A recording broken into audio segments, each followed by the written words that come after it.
40/13 या परिमेय संख्येमागील पूर्णांक येण्यासाठी तिच्यातून पुढीलपैकी कोणती संख्या कमी करावी?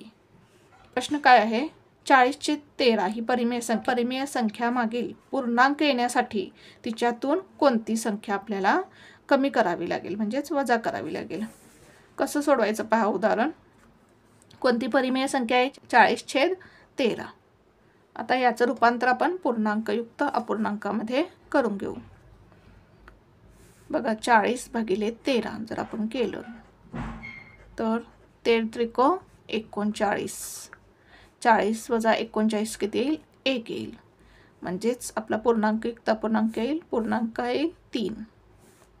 त्यानंतर बाकी किती आहे? 1. आणि हा जो 13 आहे तो छेदस्थानी येईल. म्हणजेच आपल्याला काय मिळालं? 3.1/13. आता ही संख्या काय आहे? मग 3 पेक्षा मोठी आहे. मग आपल्याला काय विचारलेलं आहे? या संख्येमागील पूर्णांक येण्यासाठी. आता जर या संख्येमागील मागचा पूर्णांक म्हटला तर कोणता येईल? 3 येईल. आणि जर याच्या पुढचा पूर्णांक म्हटला तर कोणता येईल? 4. कारण ही 3 पेक्षा काय आहे? मोठी संख्या आहे.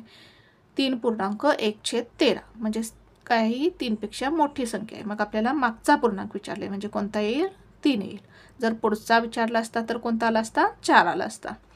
मग आपल्याला पूर्णांक 3 येण्यासाठी यातून आता हे 3.1/13 म्हणजेच काय? 3 अधिक 1/13.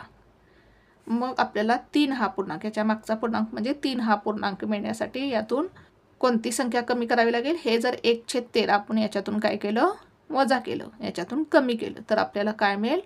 3 हा पूर्णांक मिळेल. पहा 3 अधिक 1/13 याच्यातून जर आपण वजा 1/13 केलं तर आपल्याला काय मिळेल? अधिक 1/13 वजा 1/13 0 येईल.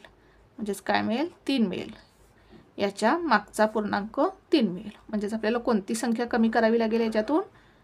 1/13. पर्याय क्रमांक 2 येईल.